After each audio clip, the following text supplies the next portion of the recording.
시편 43편 1절 2절 다 같이 시작. 오 하나님이여 나를 판단하소서. 불경건한 민족들에 대한 나의 송사를 변호하시며 내 속임수가 많고 불의한 자에게서 나를 구하소서. 주는 내 능력의 하나님이시니 어찌하여 주께서 나를 버리시나이까. 어찌하여 내가 원수의 압제로 인하여 슬퍼하며 다녀야 하나이까. 아멘. 시편 42편하고 43편은 이제 이권에 들어간다고 했죠. 그리고 한번 보시면 22편 제일 끝을 보시면은 여전히 주를 찬양하리다라는 주제로 이 시가 둘 다 맞춰집니다. 여전히. 그러니까 여전히 찬양해야 될 만큼 뭔가 여전히가 아닌 어떤 그런 일들이 자기에게 왔다는 것이고 그걸 극복해서 여전히로 가는 겁니다. 그러니까 우리가 신앙생활하는 우리 같은 형제 자매들도 이렇게 보였던 사람이 안 보이면 참 이게 그렇잖아요. 근데 그 자리에 와서 그 찬양하고 예배하는 거고 여전히 전에처럼 이렇게 회복되는 모습을 보면 얼마나 행복하겠어요. 그러니까 여전히라는 이 시간까지 이 시인이 극복해야 될 어떤 일들이 있었다는 것이 되는 거거든요. 극복해야 되는 것들이 있었었다는 뜻이 되는 거고, 그러니까 42편에 극복해야 될 어떤 내용들, 그러니까 낙심과 불안, 저번 주에 말씀드린 것처럼 그걸 극복했었어야 하고, 또 지금은 오늘 이 43편은 다른 아주 중요한 이야기가 여기 들어 있습니다. 이게 하나님께서는 신앙생활하고 있는 우리 모두에게 닥쳐올 어떤 시험들, 문제들을 사실은 성경 어디든지 다 설명을 해놨어요. 이게 안 보여서 못 보는 거지 보고 나면 다 나타나게 되어 있습니다. 그래서 오늘 이 43편 안에 지금 현재 일어나고 있는 교계에 또 성도들 가운데 일어나고 있는 굉장히 심각한 문제들, 그것이 성경을 가지고 복음이라고 보고 있지만은 복음 아닌 길로 간 많은 사람들. 그러니까 우리가 순수한 복음을 가지고 대화를 해보면 이 순수한 복음은 이런 방향으로 성경은 이렇게 쭉 가고 있는데 전혀 다른 해석, 전혀 다른 어떤 성경 목적, 예수님을 믿는 이유, 목적들이 다름을 느낄 때가 있다는 거죠. 그건 왜 그러냐? 다 같아야 되는데 같은 성경을 보고 같은 하나님을 믿고 있는데 우리가 누구나 만나도 다 같은 이야기가 돼야 되는데 왜 누구는 오늘 이제 이 부분도 나와요. 왜 누구는 좌익이냐, 누구는 왜 우익이냐 이런 문제. 왜냐하면 이런 거거든요. 42편하고 43편은 지금 예배를 참석할 수가 없어요. 예루살렘에서. 그러니까 포로로 잡혀가 있는 상태니까. 여러분 포로로 잡혀오기까지 여러분들에게 예언서에서 쭉 설명하는 게 뭡니까? 그 거짓 선지자들이 선동에 의해서 하나님의 말씀을 정확하게 보지 못했잖아요. 하나님이 원하는 거. 그게 뭐였습니까? 이스라엘의 구별과 거룩이었습니다. 그런데 그들이 이 거짓 선지자들이 외치기를 괜찮다. 하나님께서는 우리를 구별하시고 거룩하게 하셔서 하나님께서 이 이방인들이 악한 자들이 결코 이 성을 함락할 수도 없을 뿐만 아니라 하나님이 보호하신다라는 약속을 자꾸 거짓된 이야기를 해서 속았어요. 속아서 지금 여기 와보니 누군가의 선동에 의해서 속아왔고 오늘 그 이야기예요. 그래서 나를 판단하소서. 불경건한 민족들에 대한 나의 송사를 변호하시고 내 속임수가 많고, 이게 이제 중요합니다. 속임수가 많고 불의한 사람들에게서 나를 구하소서. 지금 우리가 진짜 이 부분에 대한 하나님 앞에 간절한 기도가 지금 필요한 이 시간을 살아가고 있습니다. 왜? 너무나도 속임수가 많고 불의한 사람들이 판을 치는데 오늘 여기서 지금 이 시편 기자는 여기 완전히 당한 거예요. 그걸 가지고 하나님 앞에 나가서 하나님, 속임수가 많고 이 거짓된 것이 많은 이곳에서 지금 너무 많으니까 뭐가 진짜인지 모른다 이 말이에요. 그래서 그걸 거기서 나를 보호해달라고. 어때요? 주님은 분명히 이렇게 말씀하셨어요. 마지막 때가 되면 많은 거짓 선지자, 근데 많은이라는 말이 붙어있다. 전에도 있었는데 마지막 때는 너무 많은 거짓 선지자들이 일어날 것이고 이렇게 말씀을 하고 있다는 거죠. 그런 차원에서 보면 지금 우리가 지금 이 시편 43편이 괜히 그냥 이렇게 그냥 읽으면 별거 아닌 것 같은데 이 배경과 여기 시편 기자가 한 말들 이거를 잘 분석을 해보면 이게 이 기자가 이들이 지금껏 누군가에게 속아서 예루살렘 성을 보호하실 것이라고 약속을 그렇게 막 거짓 선지자들이 외쳤는데 그게 보호를 받은 게 아니라 지금 어떤 형편? 예루살렘에 가서 예배를 드릴 수도 없는 먼 타국에서 지난 날을 그리워하면서 지금 와서 생각해 보니까 속아서 속임수가 많고 그래서 속아서 지금 이렇게 됐구나. 원래 이단이라는 말은 한자죠. 그러니까 달을 이 끝단이라는 뜻이거든요. 달을 이 끝단. 그러니까 문제는 끝에 가보니까 다르더라는 거예요. 참 기가 막히죠. 이게 이 길이 맞다고 생각하고 왔단 말이에요. 그런데 끝에 가보니까 예를 들어서 심판이에요. 구원이 아니고 심판이고 끝에 가보니까 하나님의 생명을 얻는 게 아니라 지옥이야.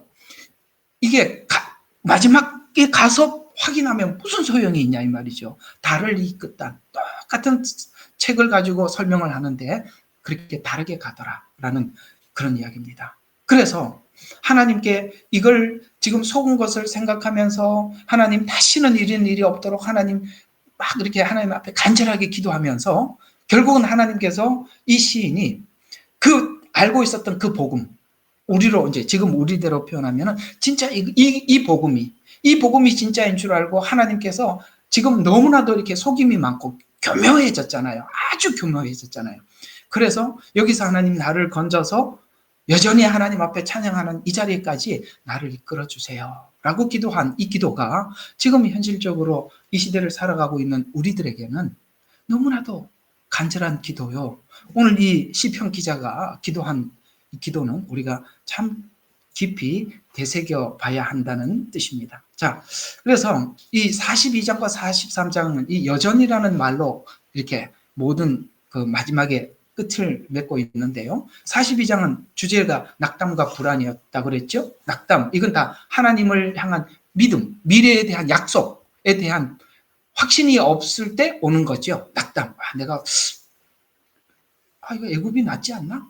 거기가 훨씬 먹을 것도 많고 부추도 먹고 그랬죠? 그런 것처럼 마늘도 먹고 부추도 먹었는데 그게 이제 그리고 지금 가는 길이 너무나도 이렇게 험난한 과정을 쭉 밟고 가다 보니까 불안하죠. 미래에 대해서. 낙담, 불안 아시겠죠? 과거와 미래에 대한 확신이 없는 거죠. 그러니까 우리가 사실 이 모든 것을 걷어내기 위해서는 하나님의 말씀을 가져야 하고 하나님 말씀에 대해서 확신을 가지면 이런 것들이 사라지는데 이게 없으면 이게 끊임없이 밀려오겠죠. 성도들의 신앙이 성숙하기 위해서는 하나님의 말씀을 분명하게 확신을 가지고 붙잡을 때 사실 불안도 없어지고 낙담도 사라지는 거예요. 그래서 여전이라는 자리에 돌아와서 하나님을 찬양하게 되었는데 또 다른 하나의 공격이 있다. 이게 43장의 이야기예요. 그게 어떤 공격이냐? 악한 자들의 악한 모략 앞에서 여전히 찬양해야 된다. 이것도 우리가 넘어가야 될, 분별해야 될 중요한 부분이니까 그렇죠. 우리가 은혜 앞에 나가기까지 도움을 받아야 할 것이 있어요. 거기까지 가기 위해서는 은혜라는 예수 그리스도 복음이라는 그 자리 앞에까지 가기 위해서 우리에게 보조수단으로 준 것들이 있단 말이에요. 필연적으로 이걸 모르면 우리가 하나님 앞에 은혜의 자리에 가서 이게 은혜입니다라고 붙잡지를 못해요. 이게 굉장히 중요한 보조수단인데 하나는 율법이요, 하나는 은사입니다. 공감하셔요? 예. 그래서 율법은 뭘 했죠? 율법은 죄를 깨닫게 하고 회개를 회개답게 만들기 위해서는 필연적으로 율법이 필요합니다. 그래서 우리가 죄인이라는 것을 시인하고 인정하기 위해서는 하나님께서 그래서 율법을 주신 거예요. 그런데 문제는 이게 하나님의 목적한 자리가 율법이 아니라 은혜인데 그걸 율법을 못 넘어가는 사람들이 있다는 거예요. 그게 바로 율법주의가 돼버리는 거예요. 율법은 선해요.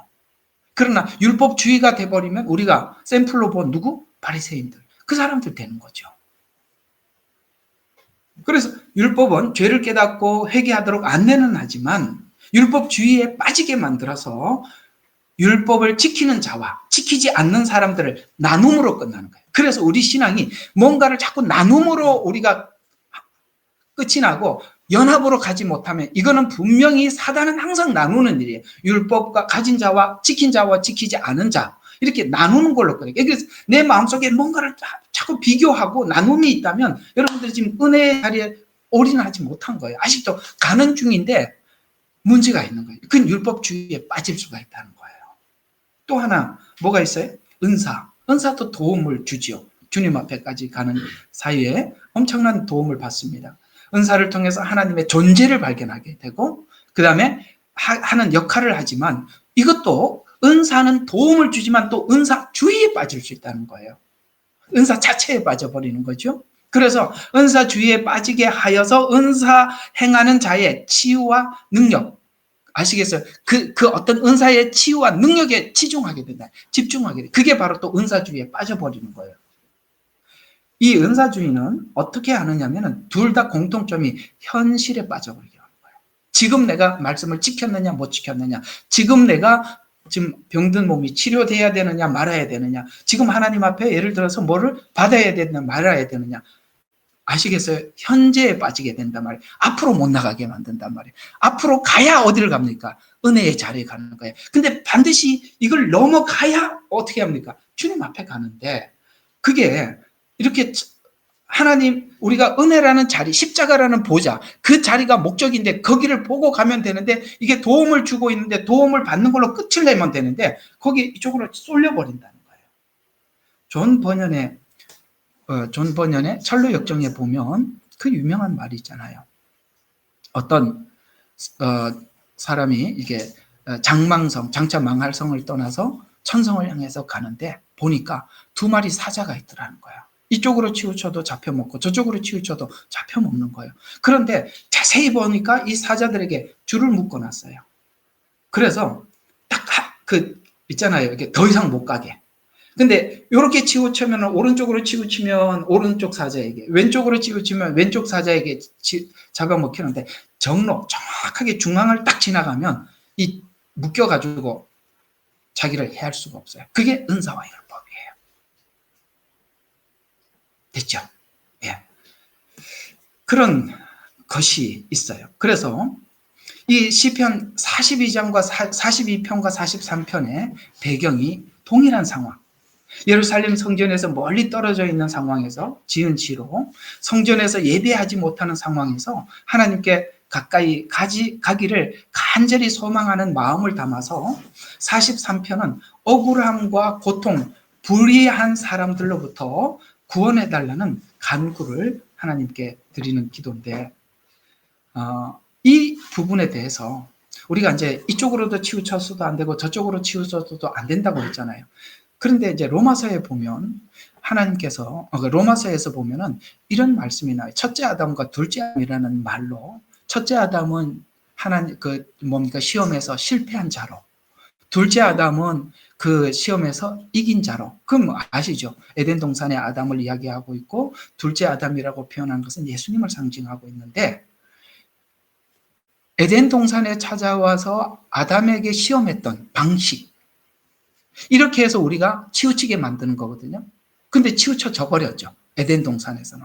그러나 예수님은 똑같이 예수님도 그런 시험을 받으셨지만 넘어가죠. 그 차이가 뭐냐. 그리고 오늘 이제 이걸 우리가 좀 이해하기 위해서는 에덴 동산에서 했던 시험과 예수님이 받았던 시험들을 한번 연구를 해보면 이건 인간으로 태어난 누구든지 아담, 예수님도 육신을 가지고 오셨기 때문에 아시겠어요? 만약에 예수님 마음속에 탐심이 있었더라면 율법이 우리에게 가르쳐 주는 게 뭐죠? 우리 속에 탐심이 있다는 것을 드러내줬다 그랬잖아요. 예수님은 그 탐심의 시험에서 이긴 거고 아담은 탐심의 시험에서 패배한 것입니다. 아시겠어요? 예수님은 자신을 위해서 뭘 하려고 하지 않았어요. 아버지 뜻을 행하려고 했기 때문에 그것이 그 목적을 정확히 알고 있었기 때문에 너 사람들에게 메시아가 돼봐라. 이제 먹을 거 주면 돼. 권세를 줄게. 거기에 다 거부하죠. 왜? 탐심을 내려놨다는 거예요. 중요한 거 이제 뭔지 아시겠어요? 우리가 싸워야 될 대상이. 이런 부분들이 우리 속에 있으면 반드시 사단의 시험에 치우치게 되겠습니다. 자, 그래서 이 에덴 동산에서 시험을 우리가 한번 살펴보게 되면 에덴 동산에서 하나님께서 분명히 정한 말씀이 있지요. 그게 뭐죠? 먹지 말라. 먹는 날에는 죽으리라. 할 만큼 중요한 이유가 무엇이냐? 왜? 다 해도 좋지만 이것만큼은 하지 마라 라고 했는가? 이거는 굉장히 심오한 진리를 담고 있어요. 심오한 진리를 담고 있는데요.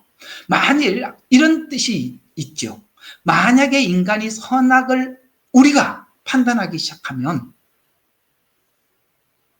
죽어야 한다는 거예요. 죽는 게 낫다는 거예요. 죽으리라는 말은 그 단순한 이야기가 아니에요. 죽는 게 낫는 거예요. 여러분들 한번 생각해요. 라멕이 지금 살아있고 가인이 살아있고 그 악한 놈 좀 한번 좀 이름 좀 대봐요. 그런 놈들이 지금 살아있다면 여러분 그들이 이 모든 사람들에 대한 지금 이 모든 권위와 권세를 가지고 있다면 지금 이게 사람 사는 세상이겠어요? 그러니까 이것만큼은 건들지 말라. 왜? 우리 본성 자체가 그렇죠? 우리 본성에는 탐심이 있고 그 탐심을 부추기는 사단이 있는 한 우리는 선으로 갈 능력이 없다는 거죠. 그래서 차라리 이걸 먹었다면 죽는 게 낫다. 이 말이 되는 것이죠. 그래서 선악과를 먹은 후 나타난 인간의 증상들을 성경은 4장, 5장 쭉쭉 내려가면서 설명을 하고 있는데 그 증상들을 보면 가인과 라멕 이 계열이죠. 점점 악한 자들만 태어나는데 하나님이 간섭해서 뭡니까? 선이 시작이 되었지 인간은 선을 만들 능력이 전혀 없는 거예요. 율법을 줘도 율법을 선한 것을 알고도 로마서가 그거잖아요. 알고도 행할 능력이 없다는 거예요. 알면 뭐예요? 여러분 성경을 몰라서 죄 가운데 사나요? 알면서도 죄를 짓는다니까요. 그래서 가인의 계열, 라멕의 계열이 뭘 쌓죠? 하나님의 심판을 막기 위해서 바벨탑을 쌓죠. 지금 현재 이 바벨탑은 생명공학 같은 것이고 이런 것들입니다. 그때는 그렇게 했지만 지금은 하나님의 도전, 죽으리라는 이 도전에 우리는 살 수 있어라고 이제 사람들이 지혜를 모으고 있죠. 참 하나님이 보실 때 바벨탑 쌓는 거 보고 뭐라 그랬습니까? 한심해가지고 그죠? 우리가 지금 한심한 짓을 하고 있는 거죠.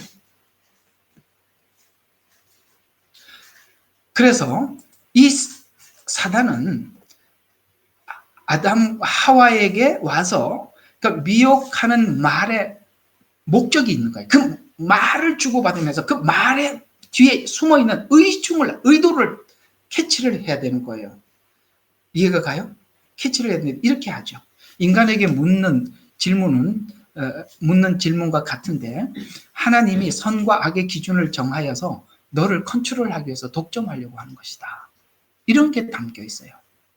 그러니 하나님이 너에게 준 권한이 뭐냐? 자유의지가 아니냐.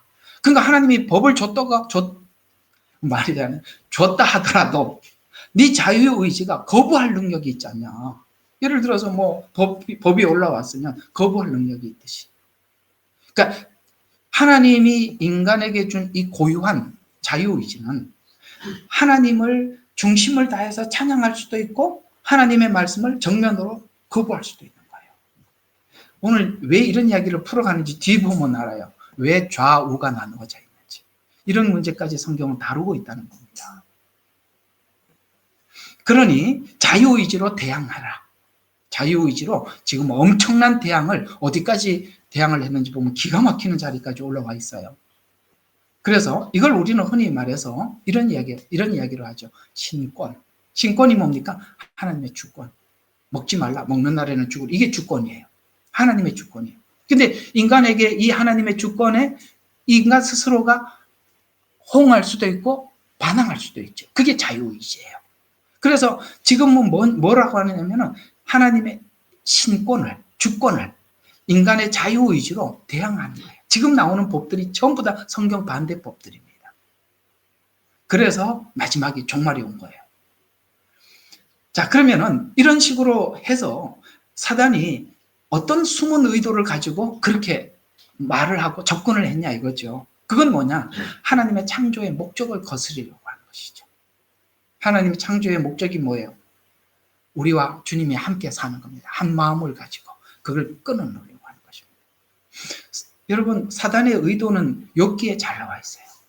욥기는 하나님과 욥 사이를 갈라놓는 일 이외에는 아무것도 하지 않습니다. 그래서 2장인가 3장에 사단이 물러가고 그 다음부터는 한 번도 등장하지 않아요. 왜? 깨려고 했는데 안 깨지거든. 그걸 하나님이 붙잡고 가서 욥을 회복시켜 버리거든요. 사단에게는 회복은 없다. 우리가 사단에 의해서 뭔가가 이루어지고 있는 일들이란 회복도, 관계 회복도 없고 내 자신의 영적 회복도 없어요. 사단은 깨는 걸로 끝이지 책임 안 져요. 그래서 창조의 목적을 거스르려고 하는 것이고, 또 하나님과 인간 관계를 단절시켜서 파괴시키려고 하는 것입니다. 또 하나님께서 사람을 창조하시고 심히 기뻤던 그 기쁨을 사단은 빼앗아가는 것입니다. 우리가 주님 앞에 돌아왔을 때 우리도 기쁘지만 성경에 보면 한 사람이 돌아왔을 때 천국에 잔치가 벌어질 만큼 하나님이 심히 기쁜 거예요. 그걸 파괴시켜버리는 거죠. 거기에 뭘 동원해서? 우리의 탐심을 동원해서 자기 말에 호응하게 만드는 겁니다. 이걸 여러분들이 살아가는 모든 삶에서 자꾸 적용을 잘 지키셔야 돼요. 이게 지금 내 개인적인 욕심에 의해서 나오는 건지, 아니면 이 공동체를 전체를 위한 건지, 영혼을 위한 건지를 냉정하게 생각해. 그래서 성경에 보면은 할 말과 하지 말아야 될 말들을 그걸 생각하면서 구분을 하는 겁니다. 언젠가 내 감정을 다 드러내고 그게 시원해 보이지만 그것이 어떤 결과를 가지고 오는지에 대해서는 우리가 어떤 마음으로 그 이야기를 했느냐에 따른 거예요.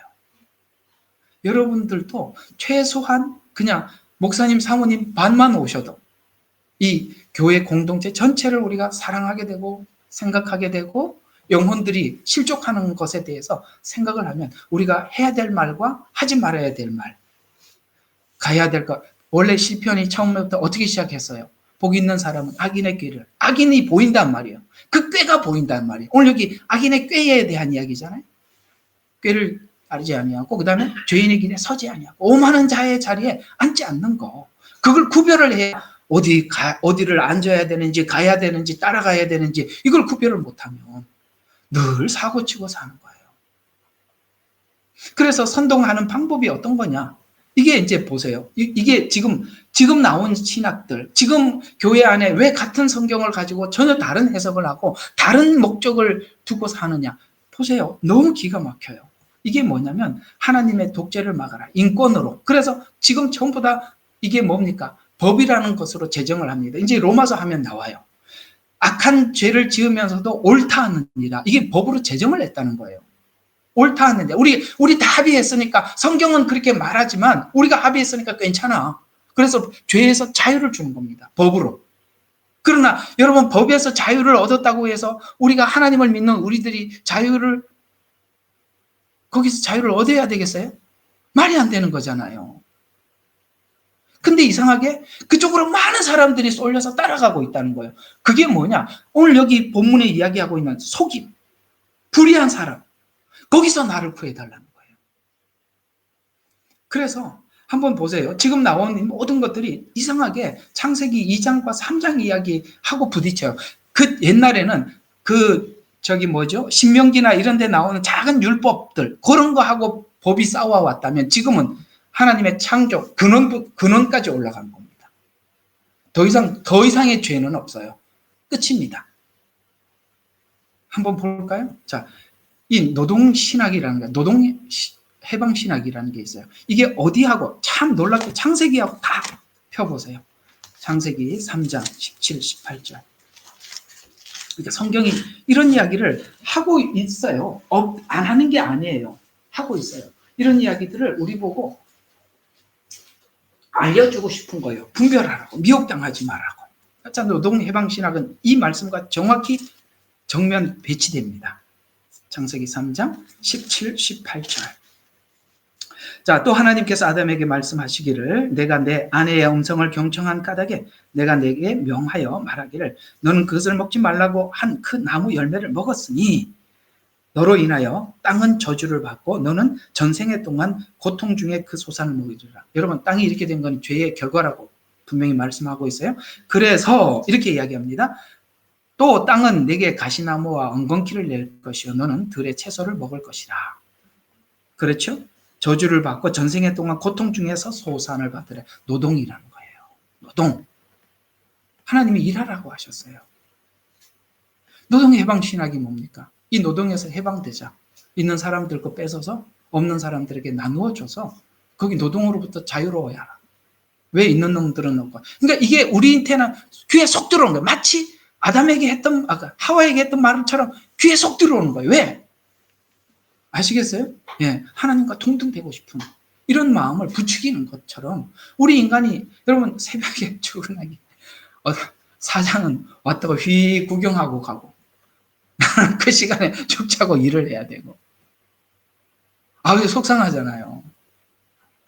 그러나 하나님은 이 노동이라는 걸 통해서 너무나도 놀라운 일을 하는 것입니다. 한번 이런 생각해 보신 적 있으세요?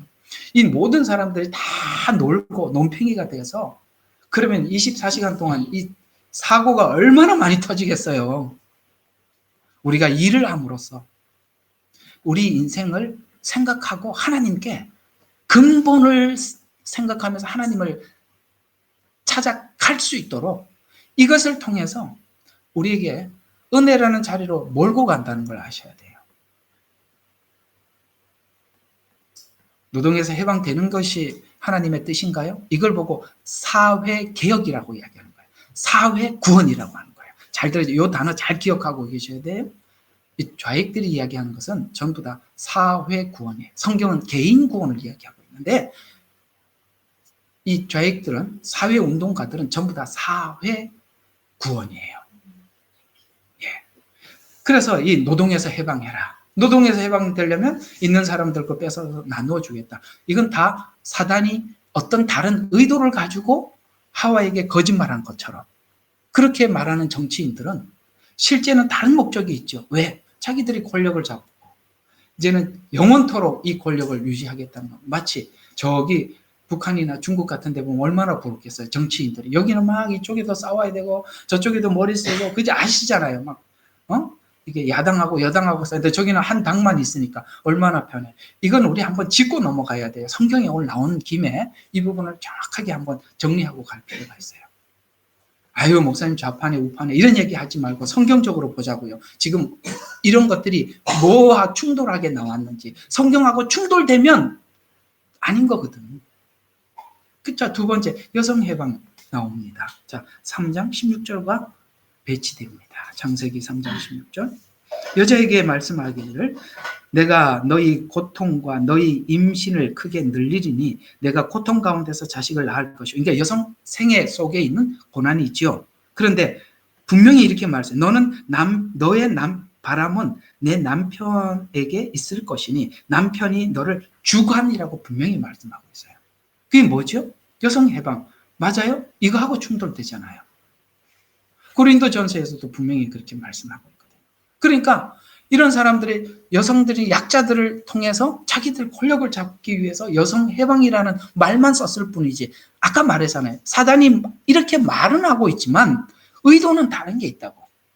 이걸 볼 수 있어야 돼. 이거는 그리스도인들이 하나님의 말씀을 알 때만 볼 수 있는 거예요. 그 다음에 여러분, 이 동성애 이 부분도 한번 보세요. 이건 이 말씀하고 이제 창세기 2장까지 올라갔습니다. 그 이상은 없어요. 하나님이 여자와 남자를 창조하시고 이렇게 나오거든요. 이게 나온 거는요, 하나님의 창조 질서의 가장 최고 지점에서 이제 이게 파이팅 하는 거잖아요. 자, 한번 봐요. 창세기 2장 22절과 25절을 보면 이렇게 말씀하고 있습니다. 주 하나님께서 남자에게서 취했던 갈비뼈로 여자를 지으셔서 그녀를 그 남자에게 들여오시니 아담이 말하기를 이는 이제 내 뼈들 중에 뼈요 내 살 중에 살이니 그녀를 여자라 부르리라. 자, 분명히 여자라고 부른다고 했죠. 중성 없습니다. 여자라고 분명히 말했습니다. 이는 그녀가 남자에게서 취해졌습니다. 분명하게 출처를 이야기합니다. 성별도 분명히 말했습니다. 그러므로 남자가 자기 아버지와 자기 어머니를 떠나서 자기 아내와 결합하리니 이들이 한 몸이 될 것입니다. 남자와 그의 아내가, 아시겠어요? 분명히 성별을 나누어 놨다고요. 근데 이게 뭐가 나왔죠? 동성애가 나왔지 않습니까? 그 앞에 창조는 아담 창조밖에 없어요. 그러니까 어디까지 온 거예요? 인권이라는, 자유의지라는 인권이라는 이름으로 하나님의 창조 근원, 가장 클라이막스, 거기까지 올라온 거예요. 더 이상 없어요. 예. 제가 늘 말씀을 드렸습니다만, 동성애법만큼 하나님과 대항하는 그 이상의 하나님의 그거는 없어요. 끝에 온 겁니다. 분명히 여성과 남성이라고 나눴죠. 또 차별금지법. 아까 이제 읽었어요. 저기에 3장 17절이니까 여자애 보고 뭐라 그랬습니까? 남자가 너를 주관이라고 했습니다. 또 신약의 에베소서는 복종하라 이렇게 말씀하고 있어요. 그러니 이것들이 뭡니까? 차별, 하나님이 왜 그렇게, 이게 차별 같아 보이지만 하나님이 질서 유지, 가정에 남자를 머리로 세워놓고 교회는 예수님이 머리로 세워놓고 이런 질서들 아시겠습니까? 지금 사단이 와서 했던 작업이 뭐예요? 그 질서를 파괴시키기 위해서 온 거 아니에요. 질서 파괴. 그래서 이 질서가 굉장히 중요한 거예요. 또 인간이 하고 있는 노력 중에 하나가 뭡니까? 죽으리라고 했잖아요. 먹는 날에는. 근데 죽음을 극복하기 위해서 생명 영장을 위해서 뭘 합니까? 사망 후에 뇌를 보존시켜서 나중에 그 뇌를 가지고 또 그 뇌를 가지고서 사람을 만든대요. 옛날에 그런 영화가 한번 나온 게 있었던 것 같아요. 무슨 기계 인간처럼 해서 뇌를 뽑아가지고 죽어가는 사람 이래가지고 그렇게 한번 영화가 그게 영화인 줄 알았는데 실제 그런 연구를 하고 있다는 거. 이거는 제가 어떻게 알았냐? 요거 이제 하도 이렇게 이런 거는 챗GPT한테 물어보면 생명공학 뭐 하고 있어? 이렇게 하면 쭉 답이 나. 그러니까 이런 작업을 하고 저도 오늘 그걸 보고 알았어요. 자, 뭐라고요? 사망 후에 뇌를 보존하고 그다음에 이런 것도 한답니다. 인간의 의식이나 정신 상태, 그 사람의 의식이나 정신 상태를 컴퓨터에 저장을 해서 그 사람 마치 우리 옛날에 봤죠. 뭐 죽은 사람 그 화면에 나와서 그 사람이 하는 말, 그 사람의 정신, 그 사람의 사고 그대로 말을 하게 하는 것. 이렇게도 한답니다. 또 인공지능, 이게 뭐죠? 로봇과 통합시켜서 이런 것들이 다 뭐죠? 하나님이 죽으리라는 죽음에 인간이 도전하는 것입니다. 죽으리라고 하면 죽으면 되는데 인간이 이렇게 해서 죽음을 극복할 수 있는 게 아니라 하나님이 인간의 죽음을 극복하기 위해서 가죽옷을 들고 오셨다고요. 그게 어린 양이잖아요. 예수님을 통해서 생명을 주신다고 했는데 우리가 다른 데서 생명을 구하려고 가는 거예요. 어때요? 지금 하고 있는 일들을 제가 한번 이걸 왜 이렇게 한번 여러분들에게 말씀을 드렸냐면은 여러분 복음이 말하는 방향을 정확히 알고 가시라는 거예요. 지금 일어나고 있는 수많은 이런 일들은 전부 다 창세기 2장과 3장 하나님의 창조 가장 근원에까지 인간이 접근을 해서 더 이상 죄가 없어요. 여기까지 와 있다는 거. 심각한. 그래서 오늘 여기 시편 기자가 속았다는 이 말이 무슨 뜻인지 알겠어요? 이렇게까지 교모하고 이렇게 속이고 있는 것입니다. 또 하나, 이 시험산, 예수님께서 시험을 당하셨던, 이제 아까는 이렇게 해서 아담이 실패를 하게 되었지만 예수님도 육체를 입고 오셨으니까 육체를 입은 즉시 인간이 정욕이 있고 탐심이 있고 있을 수 있단 말이에요. 그걸 와서 시험을 하신 거죠. 그래서 영혼의 구원자인 예수님을 사회개혁과 사회구원자로 변질시키려고 하는 거예요. 이게 사회개혁. 아까 이런 노동신학, 여성해방신학, 동성애, 이런 차별금지, 이런 것들이 전부 다 보니까 사회구원이에요. 여기서 이게 뭔지를 예수님 시험을 통해서 뭘 하려고 했는지를 드러내 준 거거든요. 이 사단이 뭘 하려고 했는지. 뭘 하려고 했는지 한번 보면 이런 이야기죠. 떡덩이를 만들어서 사람들에게 먹여라. 그 당시에 사람들이 엄청 배가 고팠죠. 먹을 게 없었어요. 그래서 사람들이 지금 굶주려 있으니까 지금 당장 먹을 것 갖다 주면 어떻게 되겠어요? 민중이라는 말 많이 들어보셨죠? 예, 민중의 메시아가 되라는 거예요. 여러분, 예수님이 우리에게 떡 갖다 주러 오셨어요. 우리의 생명을 주러 오셨어요. 가죽옷으로 오신 거 아니겠어요? 지금도 똑같은 구조로 우리로 하여금 예수님을 영혼의 메시아로 보지 않고 사회 구원, 사회를 개혁하고, 아시겠어요? 평등을 만들어내고, 다 거짓말입니다. 인간은 절대 권력을 잡으면 권력 잡은 자나 저 최하에 있는 사람하고 똑같이 동등하게 대하지 않습니다. 인간이 누가 그럴 수 있습니까? 없어요. 다 허황된 거짓말이에요.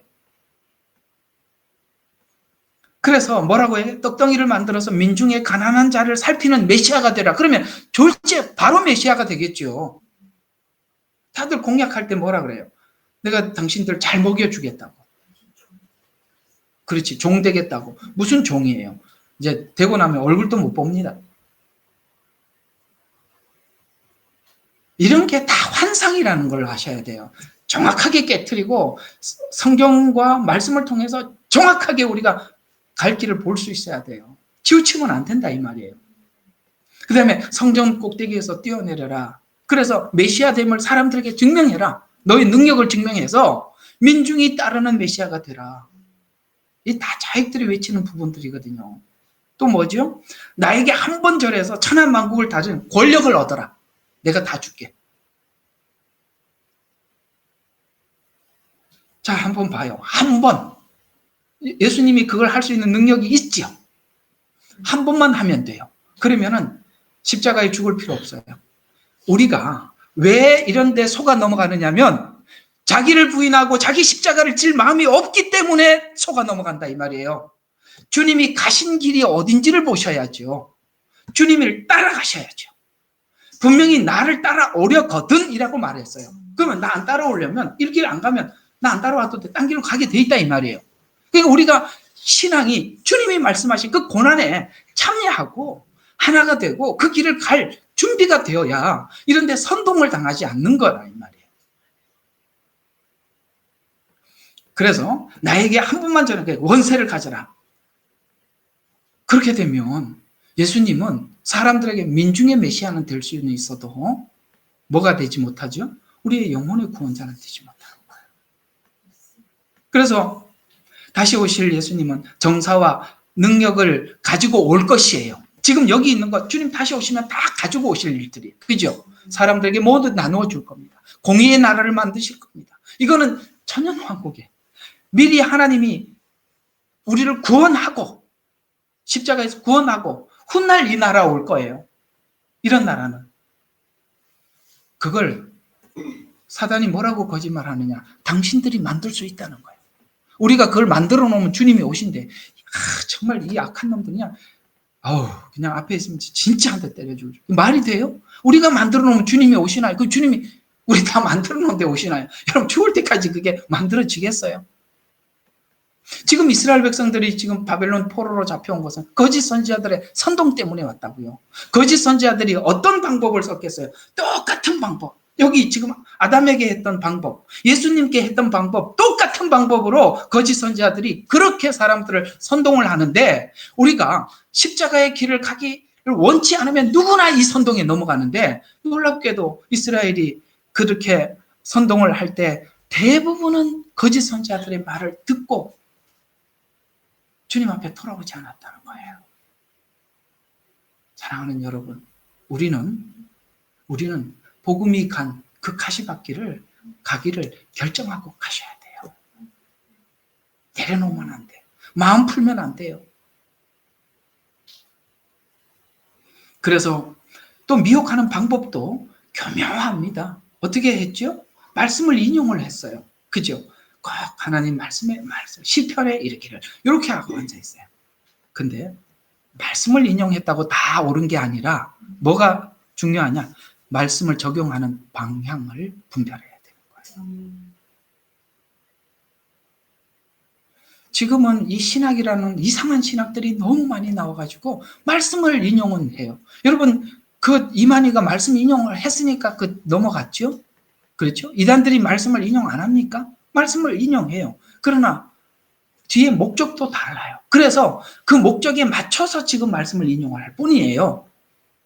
근데 왜 우리가 그걸 분별을 못하느냐? 하나님께서 우리로 하여금 오라고 하시는 그 목적지를 정확히 알고 있으면 이걸 말씀을 인용을 하더라도 야, 이게 저쪽으로 하나님이 목적한 자리로 나를 안내하는 것이 아니라 여기서 빠지게 하려고 하는 거구나. 새게 하려고 하는 거구나. 그걸 우리가 지점을, 하나님의 말씀은 내 발의 등이요. 발의 등. 지금 현재를 가야 되는. 그렇죠? 그 다음에 빛이에요. 목적지. 저 목적지를 지금 한 발 한 발 가야 되는데 한 발 한 발 갈 때마다 우리가 여기만 쳐다보고 등만 보고 가면 헷갈리잖아요. 어디로 가야 될지. 그러나 목적지를 보고 지금 한 발을 걸어야 되는 거예요.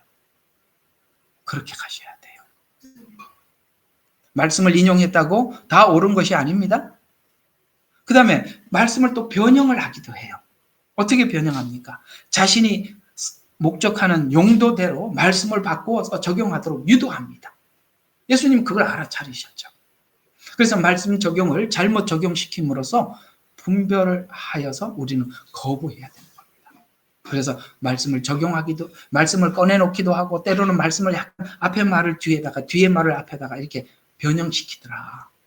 그래서 여기서 보면 사단이 예수님을 미혹했을 때 했던 말씀을 썼던 방법을 보면은 한 구절을 가지고 오거든요. 시편의 한 구절. 근데 내가 그랬잖아요. 성경을 알려면은 그 한 구절이 앞에 내용이 뭐고 뒤에 어떤 이야기가 들어가기 위해서 이 성경 구절을 인용을 했느냐. 이해가 가세요? 인용을 해. 근데 이단들하고 이렇게 논쟁을 할 때 문맥을 가지고 딱 짚어버리면 얘들이 아무것도 몰라요. 왜냐하면 자기들이 알고 있는 그것만 탁탁탁 찍어갖고 가기 때문에 예를 들어서 예수님이 하나님 아니다. 이렇게 여호와 증인이 말을 해요. 근데 성경에는 예수님이 하나님이라는 말씀이 나오거든요. 기모자라 모사라 전능하신 하나님이라. 그건 분명히 예수님을 지칭하는 거예요. 여기 하나님이라고 나왔잖냐? 라고 하면은 딴 이야기 하자는 거예요. 딴 데로 넘어. 왜? 걔들은 공부를 무진장 하긴 하는데 자기들이 목적을 정해놓은 요 목적대로만 마치 사단이 많은 말씀을 인용을 하지만 자기들을 위해서 쓰고 또 때로는 교묘하게 변형시켜서 쓰기도 하고 이렇게 하듯이. 그렇게 듣고 나면 우리가 세상 돌아가는 거 보면 화가 나잖아요. 불공평해 보이잖아요. 거기에 훅 빠져드는 거예요.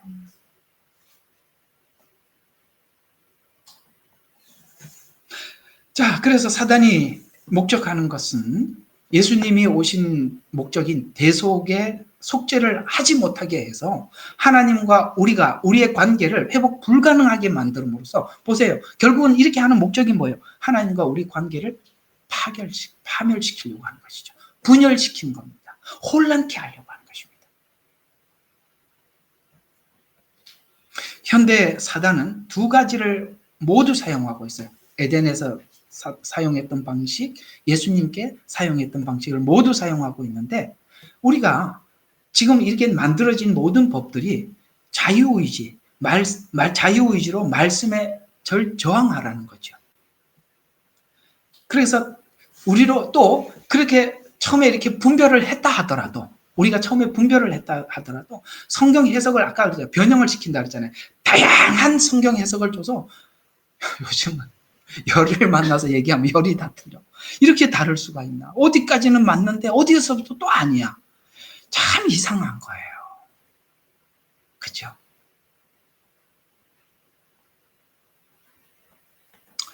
결국은 이제 지금 현대 사회는 우리가 이해하고 있는 구원이 아닌 다른 구원으로 사람들이 이해하도록 그렇게 유도를 하고 있는데 이것이 결국은 이렇게 가는 겁니다. 개인 구원을 사회 구원으로 이렇게 바꿔놓는 것입니다. 개인 구원, 우리 영혼의 구원이 아니라 사회 개혁, 이렇게 바꿔놓는 것이죠. 개인 구원에서도 오는 사람에게도 어떻게 하죠? 개인 구원에서 개인의 구원만 중요시 여기도록. 그래서 천국 가는 법, 천국에 가니까 이런 사람들은 없더라, 이런 단순한 이야기 이외에는 전달하는 게 없다 이 말이에요. 정말 여러분들이 정말 예수님을 진지하게 진실하게 믿고 싶으면 성경을 처음부터 쭉 하나하나 우리가 정말 애를 쓰셔야 되는데, 참 내가 이렇게 보면 이 사회 지금 세상 분위기가 이 제목이 자극적이지 않으면 안 봐.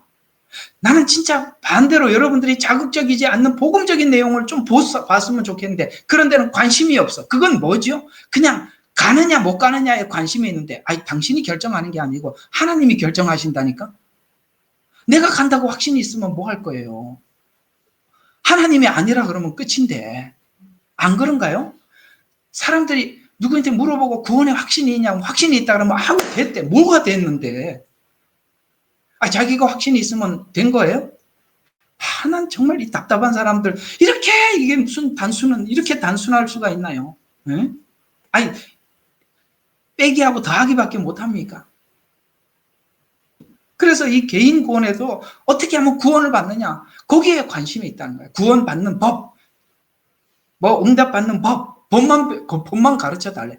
성경은 관계를 설명하고 있는데 법을 자꾸 배우려고 한단 말이에요.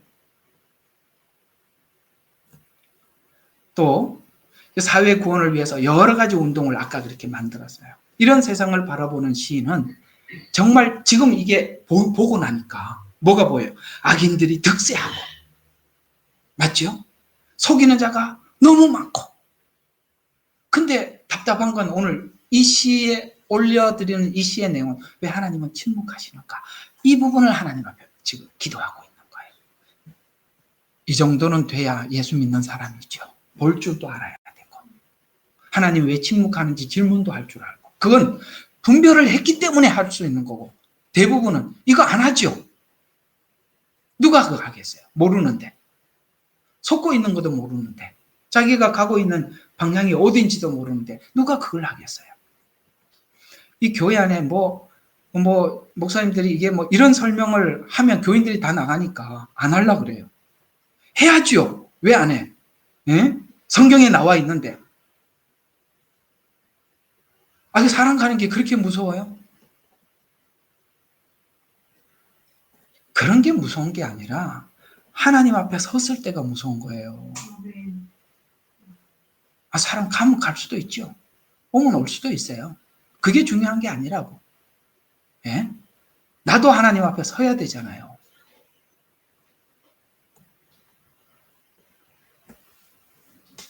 자, 그래서 이런 세상을 바라보는 시인은 악인이 득세하고 형통한데 왜 하나님은 침묵하시는가라는 질문으로 시작해서 선한 자들이 속임을 당하고 불의한 사람들은 많은데 나는 왜 당하면서 살아야 합니까? 라는 질문이에요.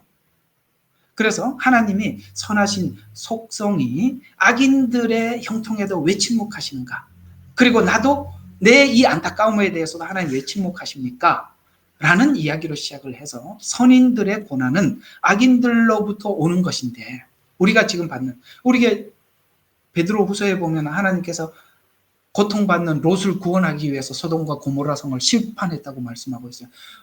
막 매일마다 뉴스를 보면 이 악인들이 옛날에는 이런 정도는 아니었는데 이게 뭔가 이게 뒤집어지는 것 같아. 세상이. 이런 걸 보면 너무 이게 똑같은 이야기거든요. 왜 하나님이 악인들이 득세하는데 왜 하나님이 왜 하나님 침묵하는 것 같아요? 이건 하나 여기 답을 안 주고 가면 캐시언으로 남을 것 같으니까 왜 하나님이 그 악인들을 심판하지 않고 두죠? 지금 당장 안 하고 하나님 기다리시는 겁니다. 하나님 우리도 기다려주지 않았더라면 우리도 여기 못 서 있었어요. 그렇게 이 부분을 정리하라는 거예요. 이 부분이 정리가 돼야 여전히 주님을 찬양하는 자리에 가는 겁니다. 안 그러면 여전히가 안 되고 맨날 이 질문밖에 못 해요. 하나님 왜 악한 자들 가만히 둔대요? 왜 세상이 이렇게 불공평하대요? 그러고 쳐다보고 앉아 있으면 죽으나 사나 그 얘기밖에 못하는 거예요. 그래서 이 사람들을, 이 좌파 사람들을 그렇게 만들어서 그런 이야기만 하게 하다. 분노를 조장을 해서 세상을 바꾸자. 다 이용당하는 거라 이 말이에요. 속지 말라. 주님은 분명히 우리에게 말씀해 주셨어요. 그래서 악인은 가해자고 선인들은 피해자일 뿐인가? 이 질문에 대한 해답을 얻지 못하면 성도들의 신앙생활은 이 질문 안에서 하나님 앞에 계속 묻고 대답하는 걸로 평생 끝이 난단 말이에요. 예? 그저 이런 것밖에 할 줄 몰라요. 애국이니. 물론 애국이지. 아시겠어요? 이거 뭐 좌니 우니 이런 이야기밖에 아무것도 못한단 말이에요. 성경이 그 얘기가 아닌데 거기에 빠져버리는 거란 말이에요. 아까 말했죠. 율법도 은사도 필요했어요. 근데 치우쳐버리면. 그래서 지금은 다양하고 교묘한 여러 가지 방법을 동원을 해서 우리로 하여금 이쪽으로 빠져나오면, 그러니까 우리를 이렇게 빠져나올 수 있는 문을 무진장 많이 만들어서 어디든지 나오면 다 잡아가. 이 안에 있어야 되는 거죠.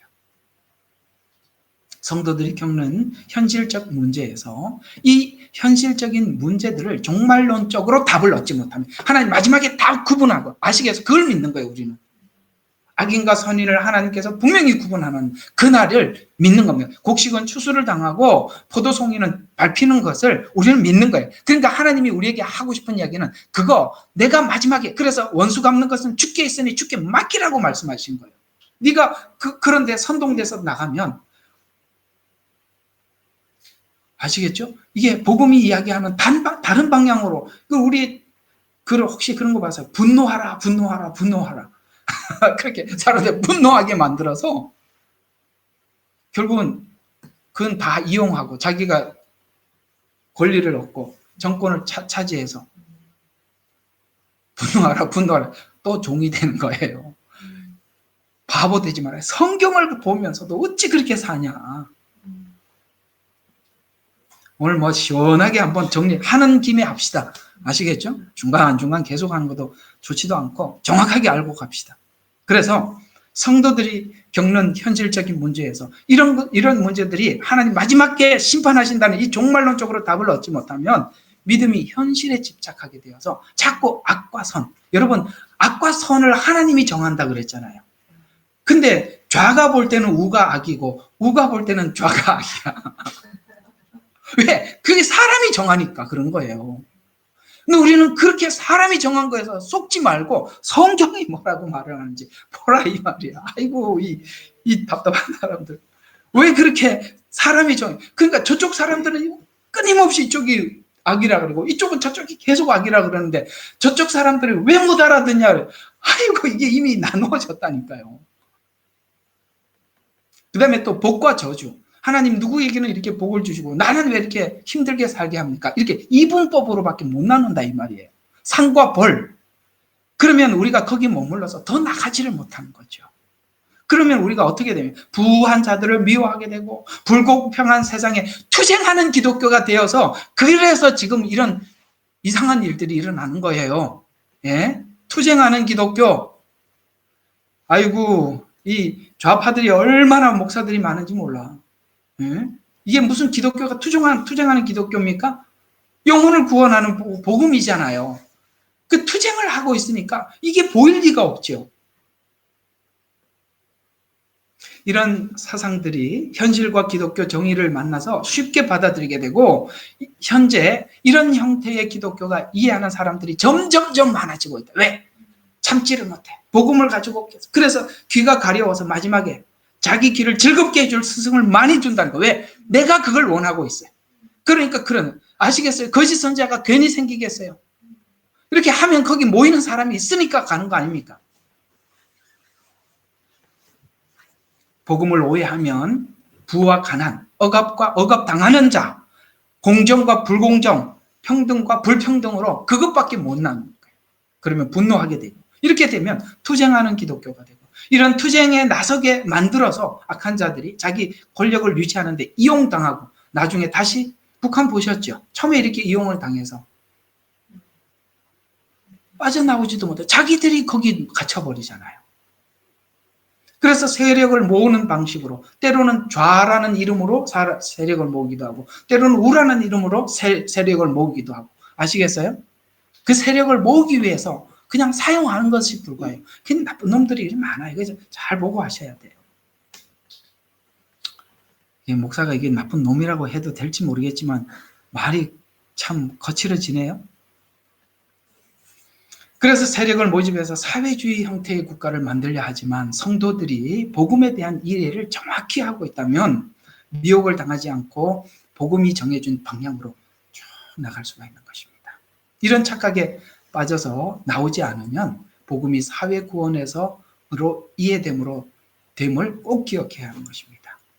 사단의 전략은 율법을 받은 유대인들을 만들어냈던 전략은 교회를 동일하게 나누어 주는 것으로 사용해야 된다는 것입니다. 그래서 우리가 참 복음을 받아들이면 드릴수록 하나님과 관계가 소중해진다는 걸, 그게 중요하다는 걸 알게 돼요. 복음을, 참 복음을, 이게 진짜 중요하다, 이게 진짜다, 이게 전부다, 관계, 회복, 이것이 진짜다, 이렇게 보게 되는데, 아까 이렇게 말씀드린 것처럼 이렇게 사회개혁으로 보면 뭐가 돼요? 받아들일수록 저쪽은 악이고 나는 선이다, 이렇게밖에 안 된다 이 말이에요. 그래서 현재도 많은 관점, 신학을 동원해서 성경 해석을 왜곡하고 해서 참 지금 보면은 관점들이 너무 많아. 여기까지는 다 같은데 저기 가면 틀려. 아시겠어요? 구원까지는 잘 맞아. 근데 재림 이야기하면 또 달라. 또 어떤 사람은 재림은 이야기가 맞아. 근데 구원 이야기하면 또 달라. 어떤 분은 그런 이야기를 했다 그래대요. 이렇게 제 설교를 듣고 이단이래. 그 왜 이단이냐 물어보니까 그 사람이 우리가 알리야를 이야기하기 때문에 이단이라는 거야. 지금 유대인이 어디 있냐? 나도 이게 충격이야. 이스라엘 유대인들이 지금 어디 있냐? 자칭 유대인 있어요? 초대교회에도 있었어요. 자칭 유대인.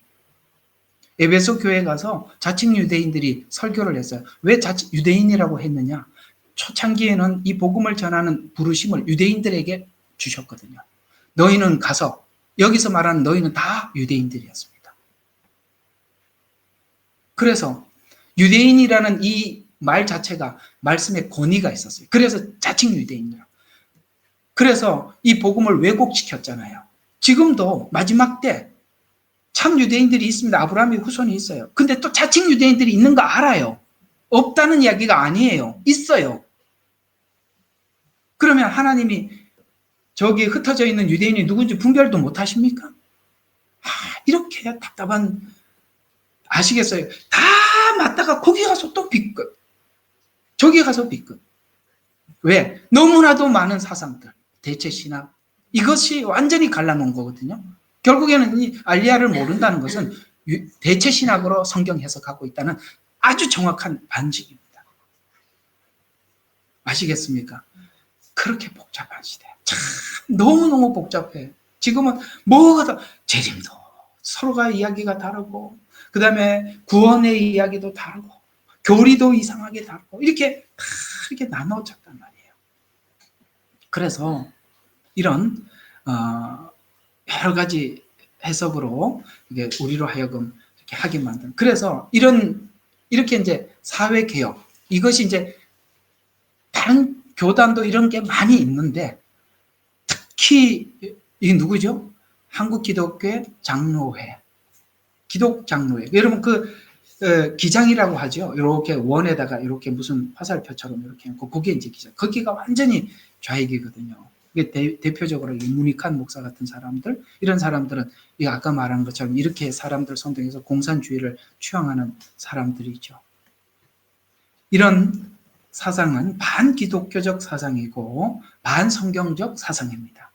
이 문제는 인간이 이걸 인정을 못하는 거예요. 참 누가 이렇게 선하게 나오니까 그 예수님 수준으로 생각을 하시는데 선하게 항상 인사도 막 90도 해주고, 저런 사람이 핍박을 받는다고, 불쌍하다고.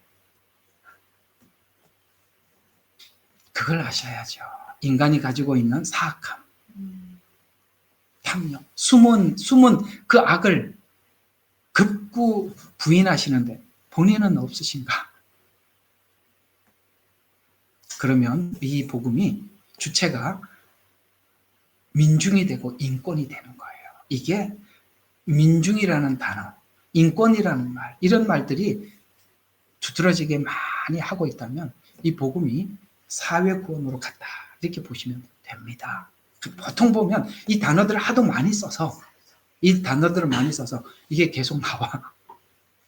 이걸 보고 민중신학이다. 오랜만에 여러분들에게 민중신학에 대해서 좀 설명을 했습니다. 그래서 이들의 구원은 악인을 벌하여서 공평하게 분배하자. 그러나 이것 또한 악인들의 세력을 잡기 위한 방편으로 이용했던 것에 불과하다는 것을 우리는 공산주의 역사를 통해서 잘 알고 있습니다. 이 문제를 성경을 통해 말씀 안에서 정확한 답을 얻지 못하면 이런 자들을 옹호하든지, 대체적으로 대부분 사람들은 다 이용당하는, 무지해서.